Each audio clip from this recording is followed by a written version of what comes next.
Hi guys, my name is Adesho and with me is I'm Wale.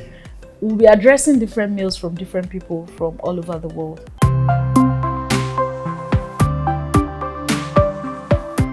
Our first question today is from Sharon. Sharon is from Rivers.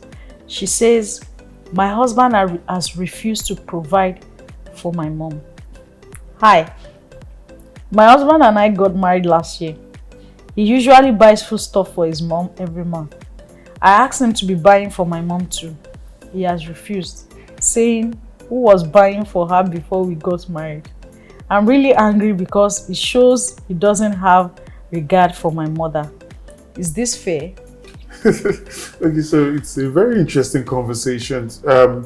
Primarily, when you have premarital counseling classes, you hear people say this conversation where you have got to deal with your own mother the way you've been dealing with that person from the beginning. Right. So usually the conversation is always have a sit down with your husband.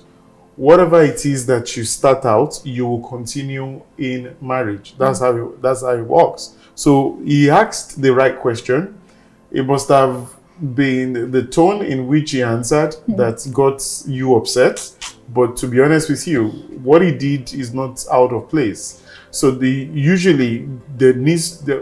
of you need to sit down, have a conversation on how these things will go going forward, which means that, am I the one to provide for your family, or that's extended now, or you are the one? And he asked the right question. If only you could answer that question, it probably would be very helpful.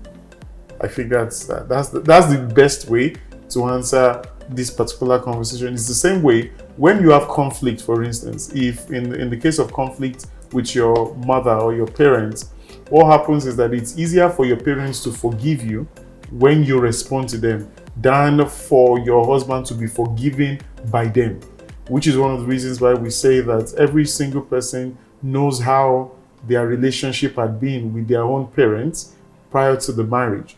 Once marriage gets into, you deal with your own side of the conversation while the husband deals with his own side of the conversation.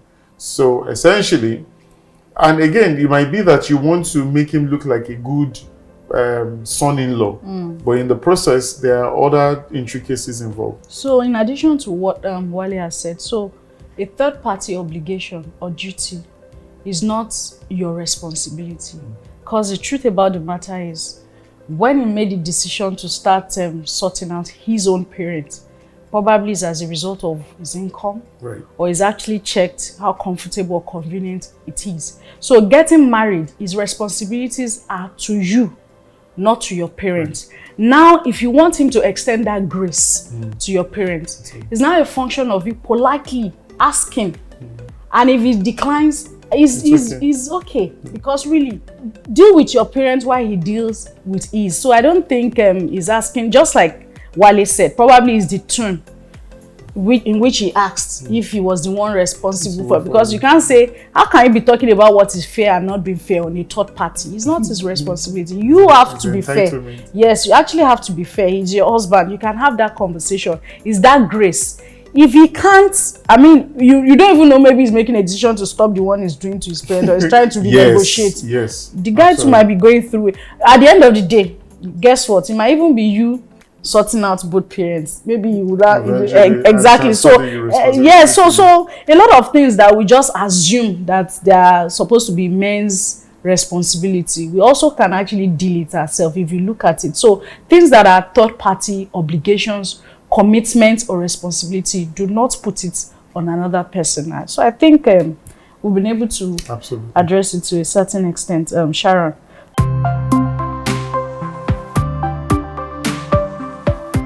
So our next question is from Toby. Toby from Dublin. Jumping ship when faced with difficulties.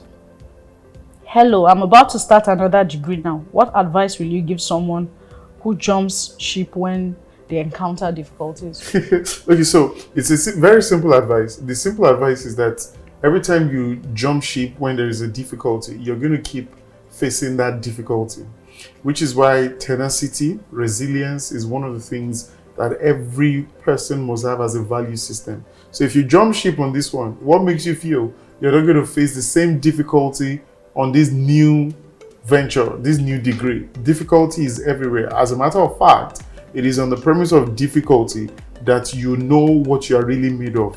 So if you keep jumping ship, I mean, it has ripple effects all over the entire space. If, say, for instance, you are married, what that means is that if you are used to jumping ship, what that means is that you're not going to finish anything.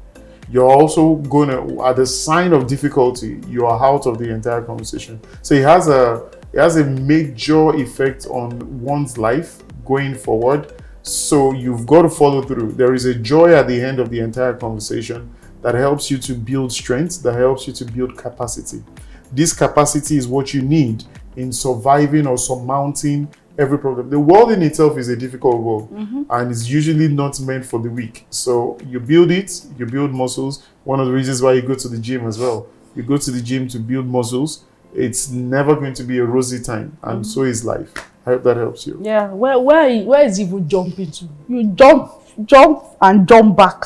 Because the truth about it is there won't be movement, there won't be growth. Yeah. So you said, I'm about to start another degree, meaning that maybe exactly, or maybe it's even done couple of. The implication is that before you even make certain decisions, you have to look at the end-to-end goal.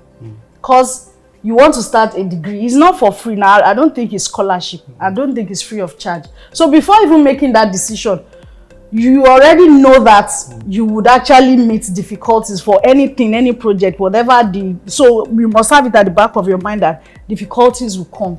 Just be ready to face it, because that's the only way to grow. Else you so the only advice we would give you is to just face it and follow through and see it through. So I mean, that will be it for Toby from Dublin.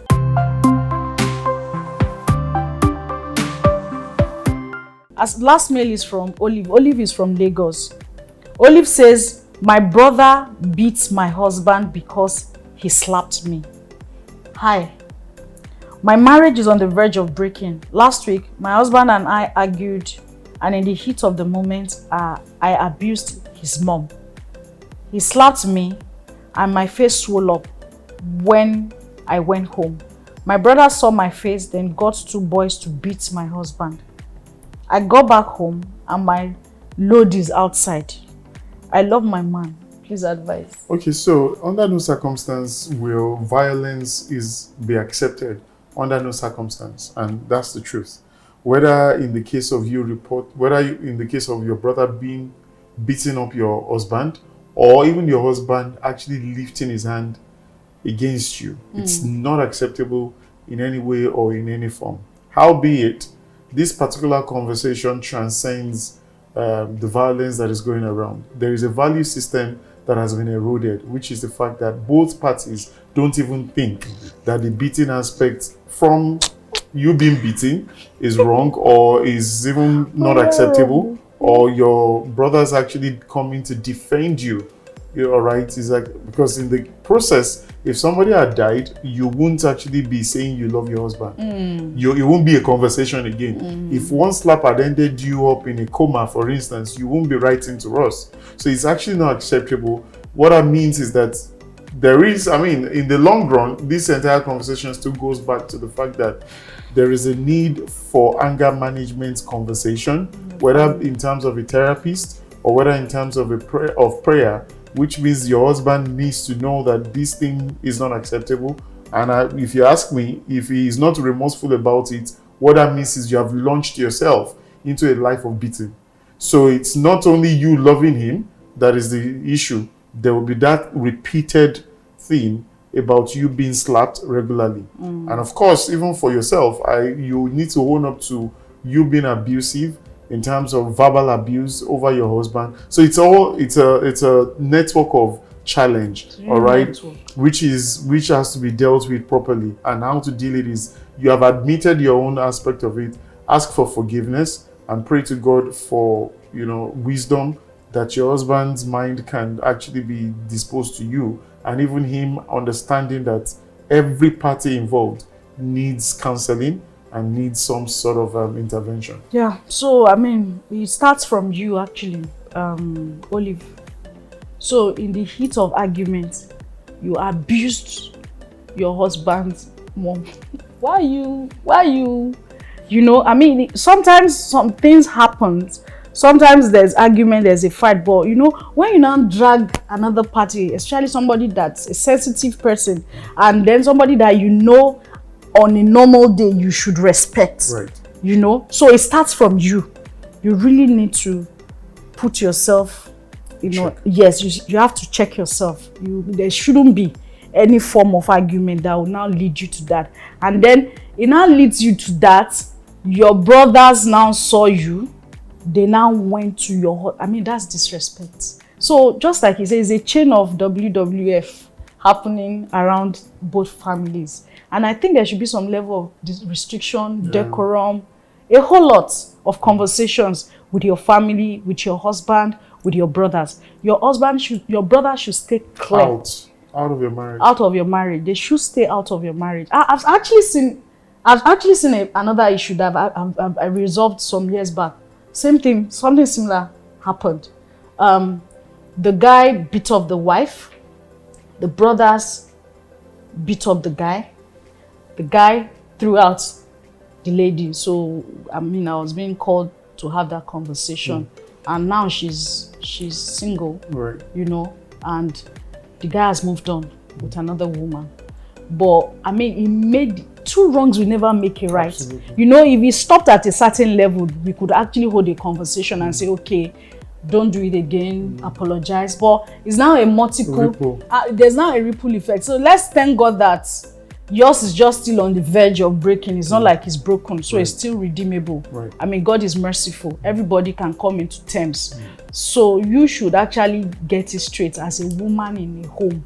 Don't come. There are too many complicated issues in marriage than bringing in family, friends, and to mess it up for you. And you really don't want to be seen as somebody like that. So your husband wouldn't want your family to actually be involved in your issue. And then you also need to work on yourself. Your husband needs to work on himself. And I think you people need to be closer to God, you know. Because it sounds like you're not even sure where you stand. Whether, it's complicated. You know, the way she made mention of it, I just abused. No, do you understand? So it's like a normal thing. Then again, once she resolves it with the husband, the brother is still there to come and resolve with the husband. Then the mom is there to resolve with the husband and the wife, and then the brother. Brothers. Then there's a lot of drama that is going on in the wife's family. If you understand what I mean. Because the brothers, I mean, they are just crossing too much line. Absolutely. The brothers can't just come and be messing up and be helping you treat the one we know that we hear is people getting people paid to treat people's to address people's issue, or people being arrested or something. Not that you now call your family members to now start beating. It's a civil matter, even when it comes to being arrested. It's a civil conversation. But this particular one, I mean, you need a real serious counseling for both parties. And I'm sure the guy's ego might have been bruised, which means that why would somebody intervene? A Christian marriage, is between three people, which is yourself, your husband, and God. Yeah. Anything outside of that is you inviting trouble into your marriage. I hope that helps.